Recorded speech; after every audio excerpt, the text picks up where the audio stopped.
কারা ডাকসুতে নির্বাচিত হলে নারীদের নিরাপত্তা দিতে পারবে, নারীদেরকে শেমিং করবে না, বুলিং করবে না, সম্মান করবে, আর কারা হচ্ছে নির্বাচিত হলে এটার উল্টাটা করবে, সেটা ঢাকা বিশ্ববিদ্যালয়ের শিক্ষার্থীরা খুব ভালোভাবে জানে। এস এম ফরহাদকে কল করা হয়েছিল, ওখানে আপনার ছবি আছে এস এম ফরহাদের। সে ওখানে থানায় গিয়ে কি করে? সে কোন অথরিটি? সে জেল থেকে বের করে আনার কে?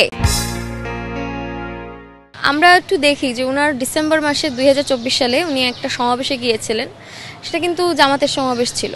সে তো তাদের সংগঠনের সমাবেশে গিয়ে সে ক্যাপশন দিচ্ছে সমর্থনে। এবং আপনি জানেন যে ছাত্র শিবিরের যে সদস্য স্তর, সেটা আমি যতদূর জানি সেটা 4 স্তর বিশিষ্ট। তার মধ্যে অন্যতম স্তর হচ্ছে সমর্থক স্তর।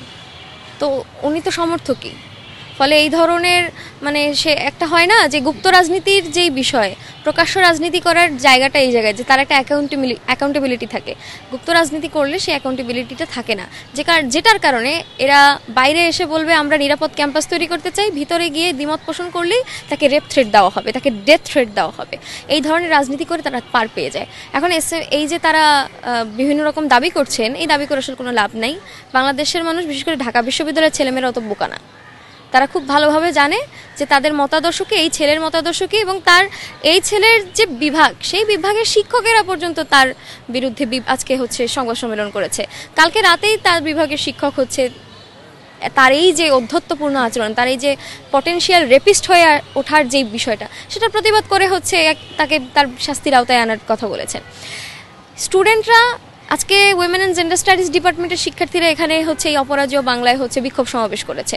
ফলে ঢাকা বিশ্ববিদ্যালয়ের শিক্ষার্থীরা খুব ভালো করে জানে যে কারা ডাকসুতে নির্বাচিত হলে নারীদের নিরাপত্তা দিতে পারবে, নারীদেরকে শেমিং করবে না, বুলিং করবে না, সম্মান করবে, আর কারা হচ্ছে নির্বাচিত হলে এটার উল্টাটা করবে, সেটা ঢাকা বিশ্ববিদ্যালয়ের শিক্ষার্থীরা খুব ভালোভাবে জানে। এখন সেটা একটু প্রকাশিত হয়ে আসছে দেখে আমি পরিচয়টা দিই ওনার। উনি হচ্ছে আলী হোসেন, 2020-21 সেশনের শিক্ষার্থী, সমাজবিজ্ঞান বিভাগ, থাকেন শহীদ সার্জেন্ট জহুরুল হক হলে। ফলে ওনার হলের শিক্ষার্থীরাও কিন্তু কালকে একদম মাঠে নেমে গিয়েছিল, তারা প্রতিবাদ করেছে। জগন্নাথ হলের শিক্ষার্থীরা প্রতিবাদ করেছে। ফলে বিশ্ববিদ্যালয়ের কোনো শিক্ষার্থী এই মতাদর্শের মানুষের সাথে নাই, এবং তারা খুব ভালো করে জানে যে এই শিবির সমর্থক এই ব্যক্তি তার মতাদর্শগত অবস্থানের কারণেই সে কিন্তু শুধু ফাহমিদ আলমকে নিয়ে এই কথাটা বলেছে। রিট কিন্তু আপনি দেখবেন, রিট করে কিন্তু 22 জন প্রার্থিতাও বাতিলের খবর আমরা শুনেছি। তাদের রিট কারা করেছে? তাদের রিটের কারণে কি ডাকসু বন্ধ হয়েছিল? হয় না। তো তাদেরকে নিয়ে কোনো আলোচনা নাই। এস এম ফরহাদের রিটের ব্যাপারে কথা বলছে দেখেই তাকে হচ্ছে গণধর্ষণের হুমকি দেবে, তার মানে অবশ্যই সে এস এম ফরহাদকে সাপোর্ট করে, এস এম ফরহাদের সংগঠনকে সাপোর্ট করে, এস এম ফরহাদের সংগঠনের যেই মতাদর্শ, সেই নারী বিদ্বেষী মতাদর্শকে সাপোর্ট করে, সেজন্য সে স্ট্যাটাস দিতে পারছে। ফলে এখন যতই কথা ঘোরানোর চেষ্টা করুক, কার্যকারণ বলে তো একটা নিয়ম থাকে, এটা লেখাপড়া করেই আমরা শিখছি, আমরা এখানে পড়ি, বিশ্ববিদ্যালয়ে নিয়মটা পড়ি। ফলে প্রতিটা কাজের পিছনে একটা কারণ থাকে, কারণটা হচ্ছে সে ওই দলকে সাপোর্ট করে, তার মতাদর্শে বিশ্বাস করে। এটাই যেভাবে করে চলছে, এইটা আর বললাম না যে আমি আসলে রোকেয়া হলের আপুর ঘটনা আসলে আর বলতে চাই না। প্রত্যেকবার বলতে আমি আসলে ক্লান্ত হয়ে গেছি।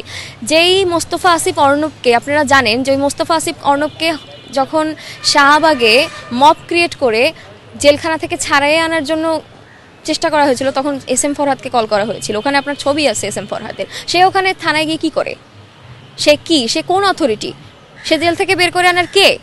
ফলে এই ধরনের যেই নারী হ্যারাসারদেরকে তারা প্রশ্রয় দিয়ে রাজনীতিটা করেন, এটার বহুত নিদর্শন আমরা পেয়েছি। ফলে সেইটারই যখন বিচারটা হয় না, আজকে এসে ফাহমিদ আলম আপুর সাথে এই ঘটনাটা ঘটছে। এটা পূর্ববর্তী অবিচারের সিলসিলা। ফলে বিচার করতে হবে একদমই স্পষ্টভাবে, তার ছাত্রত্ব বাতিল করতে হবে, এবং এই যে সমর্থিত সংগঠনকে সে সাপোর্ট করে কথা বলছে, সেই সংগঠনকে প্রশ্নবিদ্ধ করে প্রশ্নের জায়গায় নিয়ে আসতে হবে। এটাই।